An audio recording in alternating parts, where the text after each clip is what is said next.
तो हेलो बच्चों, हम आ चुके हैं फिर से आपके बीटीएस विश्वास बैच फिजिक्स को लेकर। आज हम देखने वाले हैं एपिसोड 16। एपिसोड 15 में और 14 में हमने इलेक्ट्रिक डायपोल से रिलेटेड चर्चाएं की है। इलेक्ट्रिक डायपोल मोमेंट क्या है या इलेक्ट्रिक डायपोल क्या है, यानी विद्युत द्विध्रुव क्या है, और उसकी शक्ति को इलेक्ट्रिक डायपोल मोमेंट कहते हैं। और उसे कैसे ज्ञात किया जाता है उसे 15 में हमने किया है। मतलब थोड़ा सा अगर बैक में जा करके हम देखना चाहें तो आप देख सकते हैं क्या है यहाँ पे। देखिए यहाँ पे एपिसोड 14 में है इलेक्ट्रिक डायपोल यानी विद्युत द्विध्रुव का चर्चा हमने किया हुआ है। और इसमें अगर देखिए तो हमने दिखाया हुआ है कि विद्युत द्विध्रुव क्या होता है, उसका परिभाषा हमने बताया हुआ है। और उससे रिलेटेड यहाँ पे कुछ पॉइंट्स हैं, उसको हमने बताया हुआ है।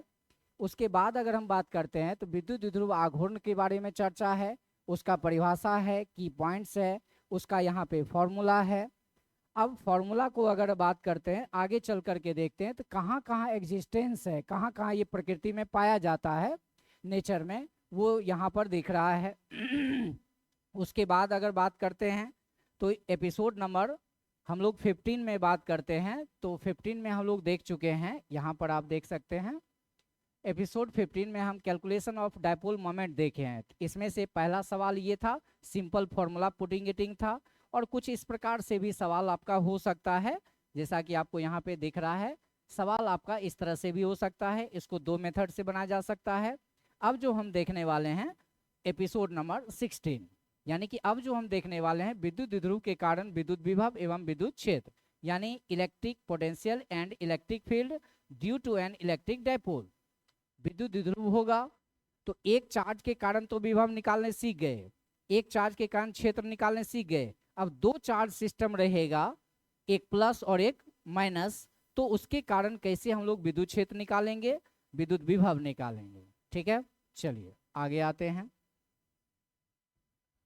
आपके पास यहाँ मौजूद है, आपका टॉपिक में दिख रहा है विद्युत द्विध्रुव के कारण विद्युत विभव। ये 5 मार्क्स में पूछता है। कितने मार्क्स में पूछेगा?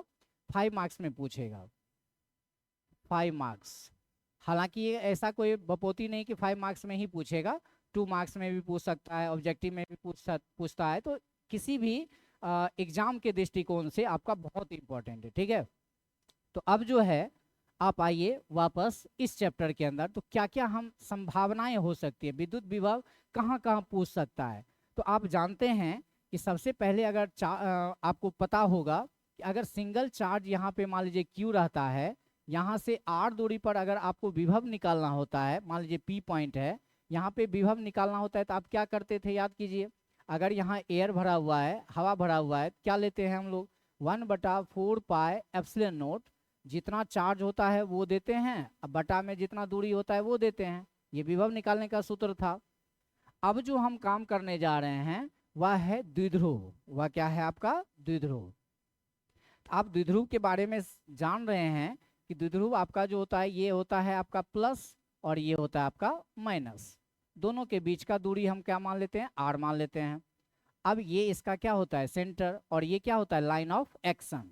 ठीक है, अब यहाँ विभव जो है इस द्विध्रुव के कारण, दैट मीन्स अगर यहाँ चार्ज क्यू रहे, यहाँ भी चार्ज क्यू रहे, तो 3 पोजीशन पर आपको विभव पूछा जाएगा। ठीक है, तो ये आपका सेंटर है। तो कहता है कि अगर इसके सीध में इधर कहीं, इसके सीध में इधर कहीं, कहते हैं इसको बोलते हैं अक्षीय बिंदु। क्या बोलते हैं इसको? अक्षीय बिंदु। मतलब एक्स एक्सिस पर कहीं लेते हैं तो अक्षीय बिंदु बोलते हैं। और इसके लंबवत कहीं निकालेंगे ऊपर या लंबवत कहीं निकालेंगे नीचे तो उसको बोलेंगे निरक्षीय स्थिति, ब्रॉड ऑन पोजीशन। और इसको बोलते हैं इंड ऑन पोजीशन, इसको बोलते हैं ब्रॉड ऑन पोजीशन। ठीक है, अब कहता है कहीं भी दे दिए, यहाँ यहाँ यहाँ यहाँ यहाँ कहीं भी, तो उसको बोलते हैं एट एनी पोजीशन। 3 कंडीशन बनेगा, 3 केस बनेगा। तीनों केस में आपको समझना पड़ेगा कि कहाँ कहाँ पर निकाला जा सकता है। मतलब कि अगर मान लीजिए कि ये डायपोल का मध्य बिंदु है, तो आपका इधर कहीं भी, मतलब इधर कहीं भी कोई पॉइंट हम ले लेते हैं P, यहाँ पर आपको निकालना है Vp बराबर वाट। ठीक है, और ये पॉइंट आपका इधर भी हो सकता है, यहाँ हो सकता है, यहाँ हो सकता है, कहीं भी हो सकता है, ठीक है। अब कहता है कि इसी को आगे बढ़ाते हुए अगर बात करें तो इसके सीध में कहीं भी ऊपर की तरफ, इसके सीध में नीचे की तरफ कहीं भी, तो इस अच्छा इस पॉइंट का नाम हम लोग क्या बोल सकते हैं, अक्षीय बिंदु। क्या बोल सकते हैं, अक्षीय बिंदु। अक्षीय बिंदु, एक्सियल पोजीशन, क्या बोल सकते हैं, एक्सियल पोजीशन। एक्सियल पोजीशन, या इसको बोलते हैं and on position, and on position, ठीक है। अब कहता है कि या तो यहाँ या तो यहाँ, तो मान लीजिए कि हमेशा लोग कहाँ जाना चाहता है, ऊपर जाना चाहता है, मरने के बाद भी लोग ऊपर ही जाता है, तो कहीं भी तरक्की भी चाहता है तो ऊपर उठना चाहता है। तो यहाँ से यहाँ तक का कुछ दूरी दिया हुआ रहता है। जब भी दूरी देता है तो सेंटर से, या मापते हैं तो सेंटर से कैलकुलेट भी करते हैं सेंटर से, तो ये दूरी आर है, कहाँ से है, तो सेंटर से है। और इस सेंटर से आर दूरी पर ऊपर में कोई पॉइंट है, यहाँ पर आपको वीपी बराबर वाट निकालना है। तो इसका मतलब है कि यहाँ से यहाँ तक का जो दूरी है वो दिए हुए आपको कितना, आर दिए हुए है। तो इस पॉइंट को हम लोग यहाँ जो बोलते हैं, इस पॉइंट को जो बोलते हैं, इसको बोलते हैं broad on position, broad on position, ठीक है। इसको हिंदी में बोलते हैं निरक्षीय स्थिति। क्या बोलते हैं इसको, निरक्षीय स्थिति। उसको क्या बोलते हैं, अक्षीय स्थिति या अक्षीय बिंदु, इसको निरक्षीय बिंदु कह सकते हैं। अब कहता है कि इस एक्सिस पर कहीं भी, इस एक्सिस पर कहीं भी, बीच में कहीं भी, इधर भी कहीं भी, मतलब इस डायपोल के इर्द गिर्द कहीं भी ले लिए तो उसको बोलते हैं एट एनी पोजीशन, किसी भी बिंदु पर। तो यहाँ पर किसी भी बिंदु पर जब हम लोग लेते हैं तो यहाँ से मान लो कि ये आर दूरी पर है और ये इस एक्सिस से थीटा एंगल पर है, तो इसका निर्देशांक मान लो पी ए बिंदु है, इसका निर्देशांक क्या देते हैं, आर थीटा। इसको बोला जाता है किसी भी स्थिति, क्या बोलते हैं इसको, किसी भी स्थिति के लिए, किसी भी स्थिति के लिए, मतलब at any position, at any position. ये 3 पोजीशन के लिए हमको विभव निकालने के लिए सीखना होता है, ठीक है। तो हम लोग बारी बारी से चलेंगे, उसको देखेंगे। चलिए ऐसा करते हैं, इसको थोड़ा सा ऊपर कर लेते हैं।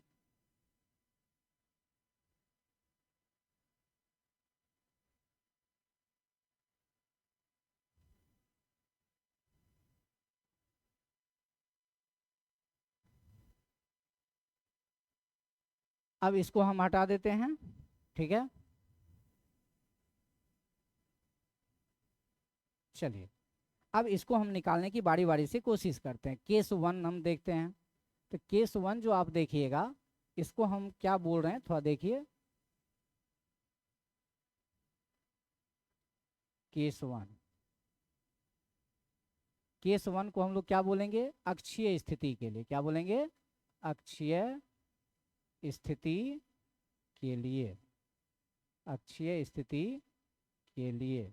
इसको अंग्रेजी में क्या बोलेंगे, for axial position, axial position.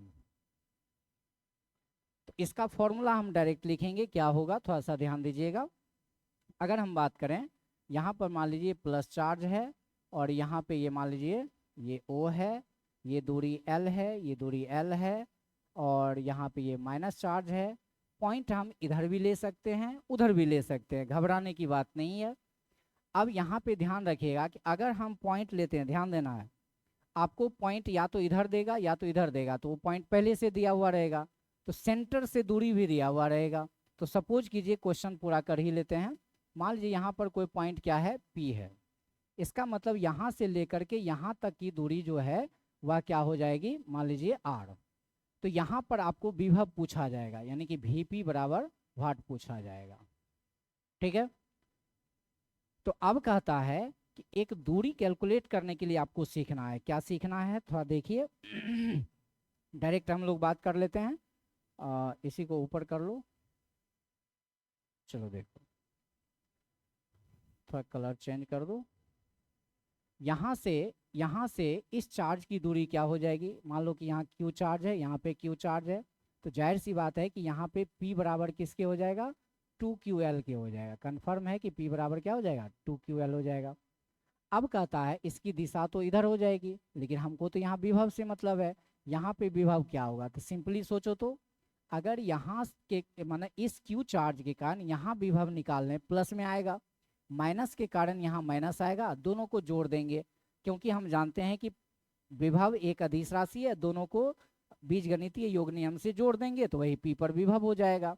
इसका मतलब इस पॉइंट पर हम कहें तो v प्लस, अब प्लस क्या हो जाएगा v माइनस, मतलब प्लस के कारण प्लस विभव, माइनस के कारण माइनस विभव, दोनों को जोड़ दो, इसका मतलब टोटल विभव निकल जाएगा।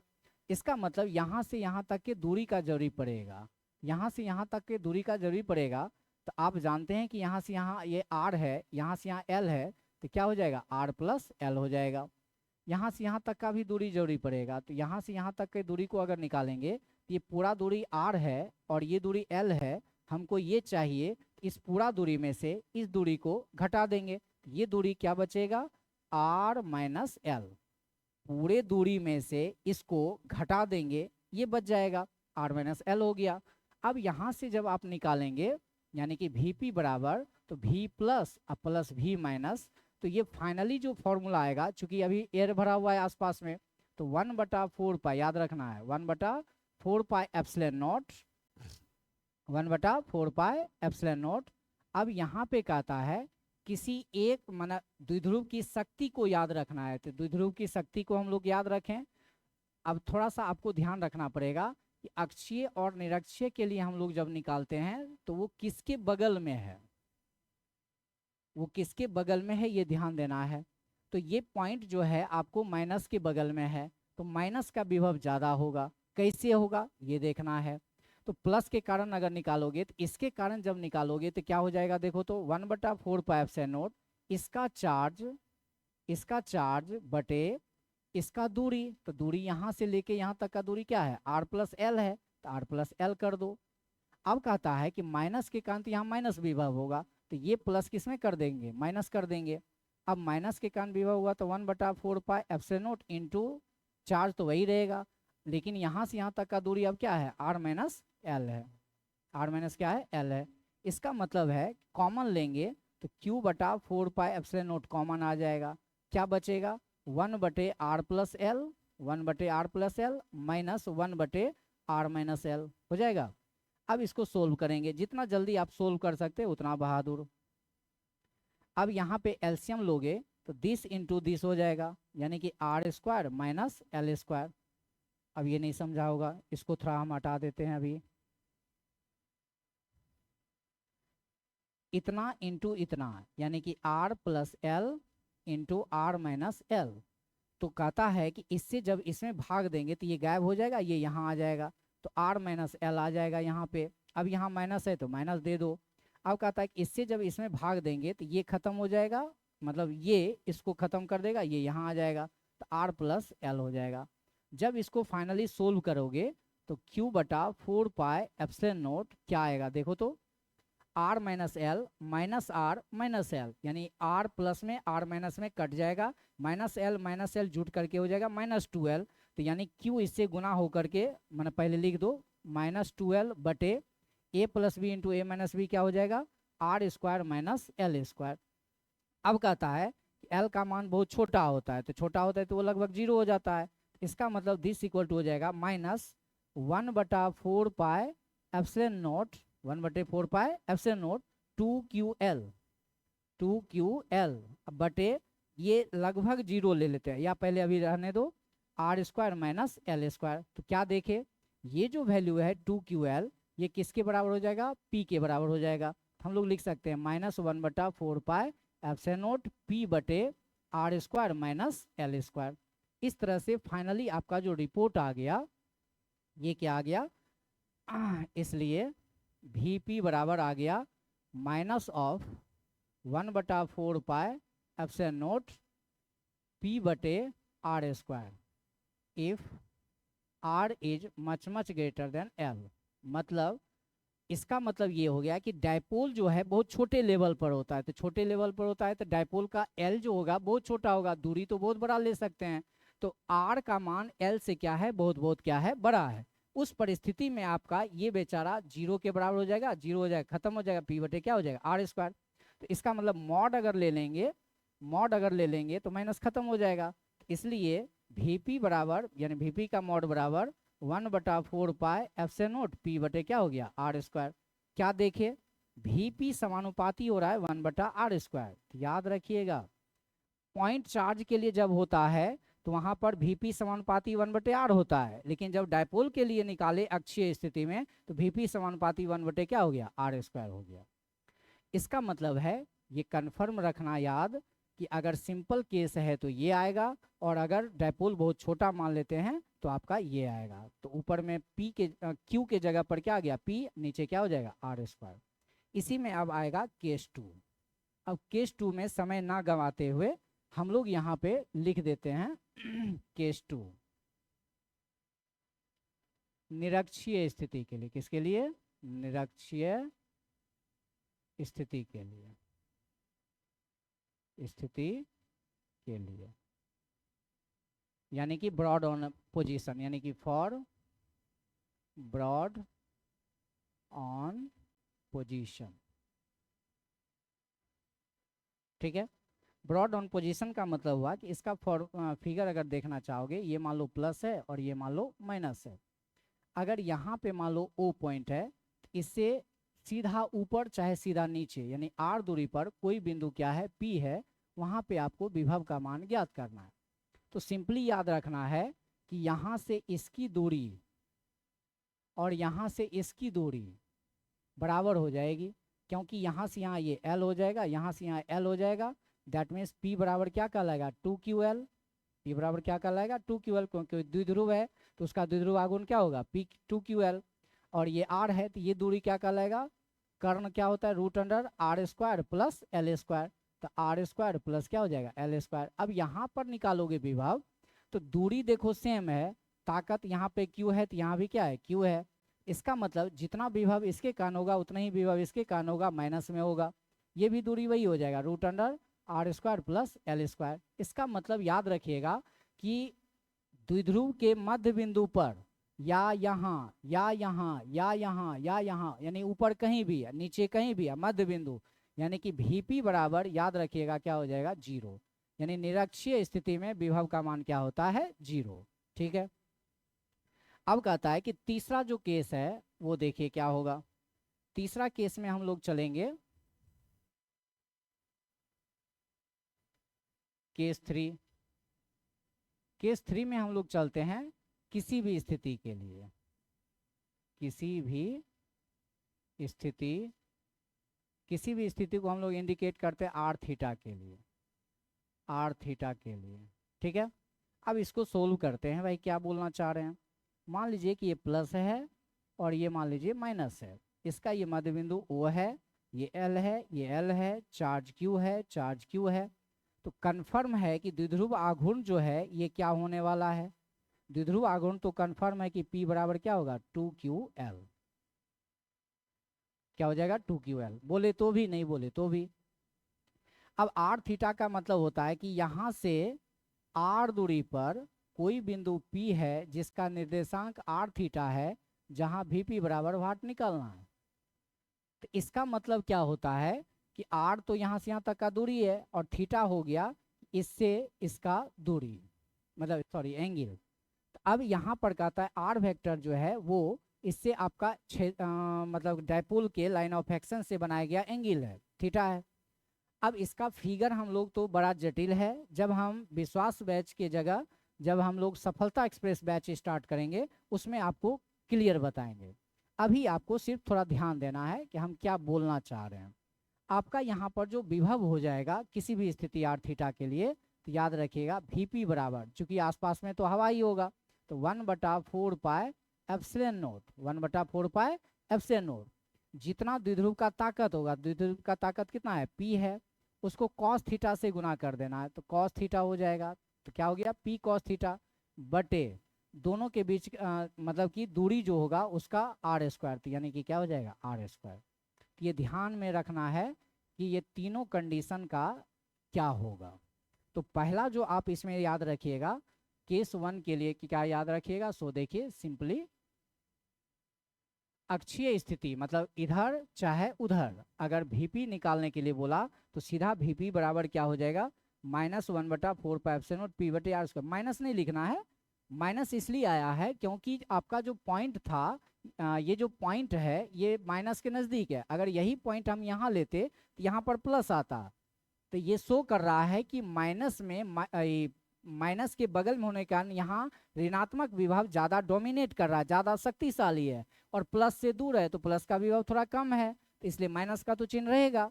वही पॉइंट उठ के इधर आ जाएगा तो प्लस हो जाएगा, इसलिए घबराने की बात नहीं है। वो कैलकुलेशन में यहाँ माइनस का चिन्ह जो है ये सूचित कर रहा है कि वो माइनस के बगल में है। अगर प्लस आता तो इसका मतलब प्लस के बगल में रहता, बस, और कोई विशेष बात नहीं है। तो ये हो गया आपका। तो P समानुपाती क्या होता है, 1/r²। अब आगे आइए, जब केस 2 आएगा आपके सामने,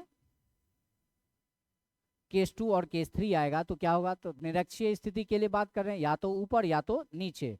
मध्य बिंदु पर भी जितना प्लस के कारण यहाँ विभव होगा उतना ही माइनस के कारण होगा, दोनों को जोड़ देंगे तो क्या हो जाएगा, 0 हो जाएगा। इसलिए याद रखिएगा निरक्षीय स्थिति के लिए VP बराबर क्या हो जाएगा, 0 हो जाएगा। अब किसी भी स्थिति r थीटा के लिए बात करते हैं तो मतलब ये प्लस है ये माइनस है, दोनों के बीच का दूरी मान लो 2l है, तो इसका मतलब द्विध्रुव आघूर्ण P बराबर क्या हो जाएगा, 2ql। और यहाँ से r दूरी पर मतलब इधर इधर इधर कहीं भी, तो r दूरी पर कोई बिंदु P है जिसका निर्देशांक क्या है, r थीटा है। तो r थीटा का मतलब होता है यहाँ से P के बीच का दूरी क्या है, r है, और ये एंगल कितना बना रहा है, थीटा। और ये थीटा कुछ भी हो सकता है, थीटा 0 डिग्री हो सकता है, 90 डिग्री हो सकता है, 180 डिग्री हो सकता है, कुछ भी हो सकता है। तो यहाँ पर कहता है कि इसके कारण किसी भी स्थिति में अगर विभव पूछेगा तो इसका बेस्ट फॉर्मूला याद रखना है, VP बराबर 1/4πε0 P cos थीटा बटे r², P cos थीटा बटे r²। क्लियर है? तो इस तरीके से हम लोग इस फॉर्मूला को अगर याद कर लेते हैं तो ये हमारा ऑटोमेटिक जो है आपका आंसर आना शुरू हो जाएगा। जब हम देखेंगे ऑब्जेक्टिव तो वहां पर आएगा। चलिए अगला देखिए क्या है, कहता है विद्युत द्विध्रुव के कारण विद्युत क्षेत्र ज्ञात करना। ये भी इंपॉर्टेंट टॉपिक है, इसमें भी 3 कंडीशन में आपका बोला जाएगा। तो 3 कंडीशन का मतलब क्या हो गया कि वही अक्षीय स्थिति के लिए, निरक्षीय स्थिति के लिए और किसी भी स्थिति के लिए, ये इंपॉर्टेंट है। तो हम डायरेक्ट आते हैं मुद्दे पर, और आपका यहाँ पर हम बात करते हैं कि केस 1। केस 1 क्या हो गया, अक्षीय स्थिति के लिए, अक्षीय स्थिति के लिए, अक्षीय स्थिति के लिए थोड़ा ध्यान दोगे, फिगर से समझने की कोशिश करें। मतलब for axial position, axial position, axial position, figure से समझने की कोशिश करो। मान लेते हैं ये आपका प्लस चार्ज है Q, और इससे 12 दूरी पर ये O हो जाएगा, ये L हो जाएगा, ये L हो जाएगा, ये माइनस चार्ज है। अब यहाँ से अक्षीय स्थिति में कोई बिंदु P है, तो अक्षीय स्थिति में इधर भी हो सकता है, इधर भी हो सकता है। तो हम इधर लेके देखेंगे तो माइनस के बगल में पड़ेगा, इधर लेके देखेंगे तो प्लस के बगल में पड़ेगा, तो उससे कोई फर्क नहीं पड़ता है। आपके अंदर क्लेवर है, सोच है, समझ है, तो किधरों ले लेंगे पॉइंट, कोई फर्क नहीं पड़ता है। तो मान लेते हैं कि यहाँ से आपको r दूरी पर कोई बिंदु जो है, r दूरी पर कोई बिंदु यहाँ पर क्या ले लिया, P ले लिया, और पूछ दिया कि भैया बताइए EP बराबर क्या होगा, वाट। तो इसको हम पहला पोजीशन मान लेते हैं, इसको दूसरा पोजीशन मान लेते हैं, थोड़ा अच्छा लगेगा। मतलब पहला चार्ज के कारण, दूसरा चार्ज के कारण। अब आप याद कीजिए, अगर ये इसको बिंदु आवेश मान लें तो बिंदु आवेश के कारण यहाँ तो कुछ विभव विद्युत क्षेत्र होगा, इसके कारण भी यहाँ पर कुछ विद्युत क्षेत्र होगा। इसका मतलब यहाँ से यहाँ तक का दूरी का जरूरी पड़ेगा, तो दूरी का जरूरी पड़ेगा तो क्या हो जाएगा भाई। तो इसी तरह से यहाँ पर दूरी जब निकालोगे तो ये दूरी r है, क्वेश्चन में दिया हुआ है, और ये दूरी l है, क्वेश्चन में ही दिया हुआ है। इसका मतलब हो जाएगा r + l। फिर यहाँ से यहाँ तक की दूरी का भी जरूरी पड़ेगा, तो यहाँ से यहाँ तक का दूरी क्या हो जाएगा, ये पूरा दूरी क्वेश्चन में r दिया हुआ है, ये वाला, ये, और ये दूरी क्या है l। तो ये दूरी क्या हो जाएगा, पूरे दूरी में से इसको घटा देंगे तो क्या हो जाएगा, r - l हो जाएगा। अब कहता है कि भैया हमको विद्युत क्षेत्र यहाँ निकालने के लिए, तो इतना लफड़ा क्या है कर रहे हैं, तो इसका जरूरी पड़ेगा, हम डायरेक्ट निकाल सकते हैं ये प्लस। तो याद करो, तो विद्युत क्षेत्र निकालने के लिए हम आपको एक टेक्निक बताए थे कि जहाँ भी कहीं भी विद्युत क्षेत्र तीव्रता निकालना हो वहाँ per unit positive test charge रखना है। इसका मतलब P पर हम लोग मन में क्या रख रहे हैं, +1। तो ये प्लस इस प्लस को क्या करेगा, विकर्षित करेगा इस डायरेक्शन में। तो पहला चार्ज इसको मान रहे हैं तो इसका नाम रख देते हैं E1। और ये माइनस इस प्लस को क्या करेगा, आकर्षित करेगा। इसका मतलब ये डायरेक्शन इधर हो जाएगा, इसका नाम कर देते हैं E2। मतलब प्लस के कारण जो तीव्रता है E1, माइनस के कारण जो तीव्रता है वो E2। समझ में आया हम क्या बोले। अब आइए वापस, अगर कोई द्विध्रुव है तो यहाँ से अब सीधा हम सॉल्यूशन पर जाएंगे। तो आप याद रखिएगा P बराबर हो जाएगा 2QL। P बराबर क्या हो जाएगा, 2QL। इसका इस्तेमाल हम करेंगे। तो किसी एक चार्ज के कारण जब आप विद्युत क्षेत्र निकालते हैं तो आप याद कीजिए तो क्या होता है, अगर यहाँ कोई Q चार्ज रहे, यहाँ R दूरी रहे, यहाँ तीव्रता निकालते हैं तो क्या लिखते हैं, 1/4 पाई एप्सिलॉन नॉट Q/r² लिखते हैं, Q/r² लिखते हैं। अब सवाल उठता है कि P पर हम चाहते हैं विद्युत क्षेत्र तीव्रता निकालना। तो विद्युत क्षेत्र तीव्रता वहां पर 2 गो है। इसका मतलब है P पर हम तीव्रता निकालेंगे तो EP बराबर, तो यहाँ लिखना पड़ेगा कि इसमें से इसको घटा दो चाहे इसमें से इसको घटा दो। कन्फर्म है कि ये ताकतवर है क्योंकि पॉइंट इसके नज़दीक है, ये ताकतवर होगा और ये कमजोर होगा। तो आप अगर इसमें से इसको घटाते हैं E1 माइनस E2 तो रिजल्ट आएगा माइनस। अगर आप इसमें से इसको घटाते हैं तो रिजल्ट आएगा प्लस, मतलब कैलकुलेशन प्लस आएगा। फाइनली हम ये कहना चाह रहे हैं कि यहाँ पर जो नेट तीव्रता है, यहाँ पर नेट तीव्रता का डायरेक्शन इधर होगा। तो याद रखिएगा कि इधर नेट तीव्रता का डायरेक्शन है ई नेट। ठीक है, ई नेट डायरेक्शन है। अब कितना होगा परिमाण में वो निकाल के बता लेते हैं। तो ईपी बोलो चाहे ई नेट बोलो एक ही बात है। और इसका परिमाण कितना हो जाएगा, तो एयर भरा हुआ है तो पहले लिखना 1/4 पाई एप्सिलॉन नॉट लिख देना। जितना इस द्विध्रुव का ताकत है वो लिख देना और उसको 2 से गुना कर देना तो 2p कर देना, बटा जितना दूरी दिया हुआ है सेंटर से उसका RQ दे देना। उसका क्या दे देना, RQ। यानी विभव निकालेंगे तो R² और जब तीव्रता निकालेंगे तो RQ। ये याद रखना, अक्षीय बिंदु के लिए ये फॉर्मूला होता है। और डायरेक्शन तो आपको बता ही दिए हैं कि यहाँ पे डायरेक्शन जो है वह डायरेक्शन आपका किधर है, अंदर की तरफ है, इनवार्ड है, इनवार्ड है। अगर वही पॉइंट इधर रहता तो भी इनवार्ड ही रहता, क्योंकि हमारा सॉरी आउटवर्ड रहता, क्योंकि यहाँ पे प्लस का डोमिनेंट ज़्यादा होता। तो इस वजह से ध्यान रखना है कि कहाँ पर हम निकाल रहे हैं उसके आधार पर डायरेक्शन चेंज होगा, परिमाण में कोई फॉर्मूला में चेंज नहीं आएगा, यही रहेगा। ठीक है, तो क्या देखे यहाँ से कि E समानुपाती हो जाएगा 1/RQ, यानी कि तीव्रता जो है 1/RQ के हिसाब से वेरी करता है द्विध्रुव के कारण अक्षीय स्थिति पर। अब इसी का अब निरक्षीय स्थिति के लिए आइए क्या होगा।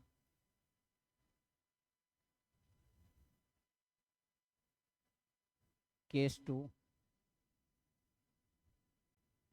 2 बोले तो निरक्षीय स्थिति के लिए, निरक्षीय स्थिति के लिए, निरक्षीय स्थिति बोले तो for broad on position, broad on position. अब ब्रॉड ऑन पोजीशन में जब आप विद्युत क्षेत्र निकालोगे तो फिगर कैसा बनेगा, देखो तो ये आपका मान लो प्लस है, ये आपका मान लो माइनस है, ये आपका O है, ये L है, ये L है, ये चार्ज Q है, चार्ज Q है। अब यहाँ से थोड़ा सा हम चेंज करते हैं अक्षीय स्थिति, मतलब ऊपर चाहे नीचे। तो मान लो कि यहाँ पर आपका R दूरी पर कोई बिंदु क्या है, P है, और आपको यहाँ पे P है, तीव्रता निकालना है EP बराबर वाट। तो कैसे निकालेंगे, फिगर वगैरह कैसे बनेगा, तो आपको पहले इसको बनाना पड़ेगा, मतलब इसको मिलाना पड़ेगा, इसको भी मिलाना पड़ेगा। और आप जानते हैं कि कहीं भी तीव्रता निकालते हैं तो मन में +1 रख करके देखते हैं कि किधर क्या घटना होने वाला है। ये प्लस इस प्लस को क्या करेगा, विकर्षित करेगा। तो इसके कारण जो तीव्रता का परिमाण होगा वो E मान लेते हैं। ये माइनस इस प्लस को क्या करेगा, आकर्षित करेगा, तो ये भी हो जाएगा मान लो E। इसका मतलब इसका नेट परिमाण जो है E नेट जो है कहीं ना कहीं बीच में आ जाएगा। और ई नेट का मान जो आएगा या EP का जो मान आएगा या ई नेट का मान कैलकुलेट करने के बाद आएगा 1/4 पाई एप्सिलॉन नॉट, जो इसका डायपोल मोमेंट होगा, यानी कि P बराबर 2QL। तो यानी कि p हो जाएगा बटे दूरी का क्यूब हो जाएगा, यानी कि r क्यूब हो जाएगा। तो क्या देखे, कुछ तो ध्यान रखो। ध्यान ये रखना है कि अक्षीय स्थिति में यहाँ पे 2 से गुना था, निरक्षीय स्थिति में 2 गायब हो गया। मतलब कि अक्षीय स्थिति में और निरक्षीय स्थिति में सेम दूरी पर, मतलब सेंटर से 10 सेंटीमीटर की दूरी पर अक्षीय और 10 सेंटीमीटर दूरी पर निरक्षीय में अगर बात करते हैं तो ज़्यादा तीव्रता होगा अक्षीय वाले में। ठीक है, चाहे वो इधर हो चाहे वह उधर हो, तीव्रता ज़्यादा कहाँ होगा, अक्षीय में, और निरक्षीय में क्या होता है, कम होता है। चलिए केस 3 का बात कर लेते हैं भाई। अब केस 3 में आप देखना चाहते हैं तो क्या हो जाएगा, सो देखिए केस 3, किसी भी स्थिति आर थीटा के लिए, किसी भी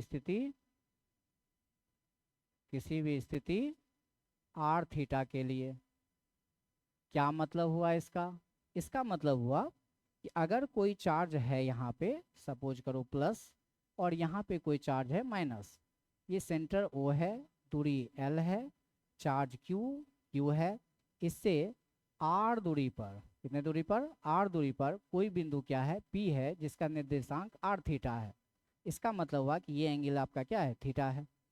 तो कहता है कि यहाँ पर 2 तरह के क्षेत्र का चर्चा होता है। एक होता है इसके डायरेक्शन में, थोड़ा ध्यान देना, हम यहाँ पर चेंज कर रहे हैं, अब कैसे बनाएंगे वो देखते हैं। एक डायरेक्शन होगा इसके दिशा में और एक विद्युत क्षेत्र का कंपोनेंट होगा इसके दिशा में। तो इसका नाम यहाँ पे प्लस है तो यहाँ पे ई थीटा मान लेते हैं, और इधर की तरफ जो होगा उसका नाम क्या होगा, ई आर। तो हम याद करो विद्युत क्षेत्र का पोलर फॉर्म में बताए थे कि किस तरह से होता है। तो मान लो कि ये दोनों 90 डिग्री पे होता है, तो इसका कंपोनेंट कहीं ना कहीं, मतलब परिणाम जो है वो इधर होगा, इसका नाम हो जाएगा ई नेट। परिणाम क्या हो जाएगा, ई नेट। मतलब कि अगर ये ई आर है तो ये भी एक तरह से क्या बन जाएगा, ई आर बन जाएगा। ठीक है, अब कहता है कि हम लोग एंगल निकालने की कोशिश करते हैं, तो एंगल क्या हो जाएगा, तो ये एंगल आप थीटा ले लेंगे, ये एंगल क्या ले लेंगे, थीटा। इसका मतलब सॉरी मान लो कि ये अल्फा एंगल है, क्योंकि थीटा तो हम यहाँ दिखा चुके हैं। अब ये एंगल हम क्या मान लेंगे, अल्फा मान लेंगे। यहाँ से कुछ बाहर आ रहा है संकेत, संकेत बाहर क्या आ रहा है, थोड़ा देखो तो, यहाँ से ये इधर की तरफ एक डायरेक्शन था, इधर की तरफ एक डायरेक्शन था, इसका नाम था ई थीटा, इसका नाम था ई आर, और इसका परिणामी कहीं इधर था जिसका नाम क्या था, ई नेट, और ये एंगल हम लोग क्या मान लिए, अल्फा। इसका मतलब इसके पैरेलल यहाँ पर एक डायरेक्शन बनाए थे जिसका नाम क्या था, ई आर। तो जैसा आप चाहें वैसा कर सकते हैं, चाहे तो यहाँ भी अल्फा मान सकते हैं, चाहे तो यहाँ भी अल्फा मान सकते हैं। तो ई थीटा से हम लोग नेट फील्ड का डायरेक्शन बताएंगे, तो यहाँ पर हम बाद में चर्चा करेंगे ये सब क्या है। अभी फिलहाल आप ये देखिए कि आपसे पूछा जाएगा कि भैया पी पर तीव्रता बताइए, क्या लफड़ा यहाँ पे कर रहे हैं, सीधा हम ई पी बराबर लिख रहे हैं। ई पी बराबर याद रखिएगा या ई नेट याद रखिएगा कितना होता है, तो सबसे पहले तो कुछ नहीं तो 1/4 पाई एप्सिलॉन नॉट लिख देना है। अब द्विध्रुव की ताकत को हम लोग क्या चीज बोलते हैं, तो P बराबर क्या लिखते हैं, 2QL। तो द्विध्रुव का ताकत पहले लिख देना है, तो P बटे, और इसमें RQ का संबंध रहता है तो RQ लिख देना है। अब क्या करना है, रूट अंडर कर देना है, 3 cos स्क्वायर थीटा प्लस 1 कर देना है। तो ये हो जाएगा इसका फॉर्मूला। इस तरह से आप गौर करिए। यहीं पे अगर कुछ करना चाहेंगे तो आप देखिए क्या कर सकते हैं, इफ थीटा बराबर 0 डिग्री, तो 0 डिग्री जब आप ले लेंगे तो ये हो जाएगा अक्षीय के लिए, क्या हो जाएगा, अक्षीय के लिए। तो अक्षीय के लिए निकालोगे तो देखो तो ईपी बराबर डायरेक्ट आपका आ जाएगा, 0 रखोगे तो cos 0, cos 0 का मान क्या होता है, 1, 1 का स्क्वायर क्या होता है, 1, 1 गुना 3, 3, 3 में 1 जोड़ो तो 4, 4 का वर्गमूल 2, 2 इससे आके गुना हो जाएगा, देखो तो क्या बन गया, 1/4 पाई एप्सिलॉन नॉट 2p बटे क्या हो जाएगा, RQ। अब कहता है निरक्षीय के लिए बात करोगे तो इफ थीटा बराबर क्या हो जाए, 90 डिग्री हो जाए, मतलब लंबवत में हो जाए, तो उस समय क्या हो जाएगा, देखो तो EP बराबर, तो देखो तो cos 90 लेंगे तो cos 90 का मान क्या होता है, 0, 0 का स्क्वायर 0, 0 गुना 3 तो 0, अब 0 जोड़ 1 तो 1, 1 का वर्गमूल 1, 1 गुना p तो p, यानी कि जस्ट यही हो जाएगा, यानी कि हो जाएगा 1/4 pi epsilon not into p बटे क्या हो जाएगा, RQ। इसका मतलब ये जो काम कर रहा है, ये जो हो गया, ये किसके लिए हो गया, निरक्षीय के लिए हो गया। तो क्या समझ में आया, निरक्षीय के लिए और अक्षीय में कुछ संबंध आया। तो क्या संबंध आया, तो गौर करो तो क्या हो गया, सेम डिस्टेंस के लिए अगर बात करते हैं तो ई एक्सियल बराबर हो गया 2 इंटू ई ब्रॉड। मतलब ब्रॉड में जितना होगा उसमें 2 से गुना, मतलब इसमें 2 से गुना करेंगे तब ना ये पूरेगा। तो ये ब्रॉड वाला है तो ब्रॉड में 2 से गुना हो जाएगा, तो ब्रॉड में 2 से गुना हो गया तो एक्सियल बन जाएगा। इसका उल्टा क्या हो सकता है, ई ब्रॉड के लिए बात करेंगे तो ई ब्रॉड बराबर ब्रॉड के लिए तो 2 इसके बटा में जाएगा, तो ई एक्सियल बटे क्या हो जाएगा, 2 हो जाएगा। भाषा में क्या बोलेंगे कि किसी द्विध्रुव के कारण अक्षीय स्थिति में उत्पन्न तीव्रता, अक्षीय स्थिति में उत्पन्न तीव्रता निरक्षीय स्थिति में उत्पन्न तीव्रता का 2 गुना होता है। ये भाषा कह रहा है। ये भाषा क्या कर रहा है कि किसी द्विध्रुव के कारण निरक्षीय स्थिति में उत्पन्न तीव्रता अक्षीय स्थिति में उत्पन्न तीव्रता का आधा होता है। गौर किया हम क्या बोले, इसी चीज को ध्यान में रखना है। तो ये हो गया आपका 3 पॉइंट्स, यानी कि विद्युत क्षेत्र तीव्रता वगैरह निकालने का सूत्र। इतना आप देखें, इसके लिए आपको थैंक्स है। आपने समय दिया, कीमती समय दिया। आप हमारे लिए नहीं, आप अपने लिए भी समय दे रहे हैं, और आपका एक एक कीमती समय आपके लिए महत्वपूर्ण है और हमारे लिए भी महत्वपूर्ण है। आप अगर कुछ सीख पाए तो हम समझेंगे कि हमारा दिया गया समय क्या है, अच्छा है। और अगर आप वीडियो को स्विच करके देख रहे हैं, स्किप करके देख रहे हैं, तो कोई फ़ायदा नहीं है। समझने की बार बार कोशिश कीजिए। जब कोई टॉपिक हमें जटिल लगता है तो उसको बार बार देखा जाता है, बार बार देखा जाता है, बार बार देखा जाता है, तो फिर अच्छा लगने लगता है। जैसे पति पत्नी शुरुआत में अच्छा लगते हैं, फिर धीरे धीरे त्रुटि होता है, फिर अंत में जब बेटा बेटी पोता पोती सब दूर हो जाते हैं, फिर वही जोड़ा अच्छा लगने लगता है। तो हम लोग भी उसी तरह से आगे बढ़ें और अपने रिश्तों को आगे बढ़ाते चले जाएं। ये मतलब जिस टॉपिक से आपका दूरी बनता चला जा रहा है उसको बार बार देखिए। किसी भी सब्जेक्ट का ये फंडा है, आप बार बार देखिए, नए तरीके से देखिए। अगर मन नहीं करता है तो उसमें रास्ता खोजिए कि क्या होगा, क्या चीज़ पॉजिटिव चीज़ है जो हमको अच्छा लगेगा। ठीक है, तो इसको आज हम लोग यहीं तक रखेंगे। अगले एपिसोड में हम द्विध्रुव से संबंधित और भी कई अच्छे टॉपिक्स हैं, उसको लेकर के आते हैं। तब तक के लिए जय हिंद, जय भारत, जय BTS।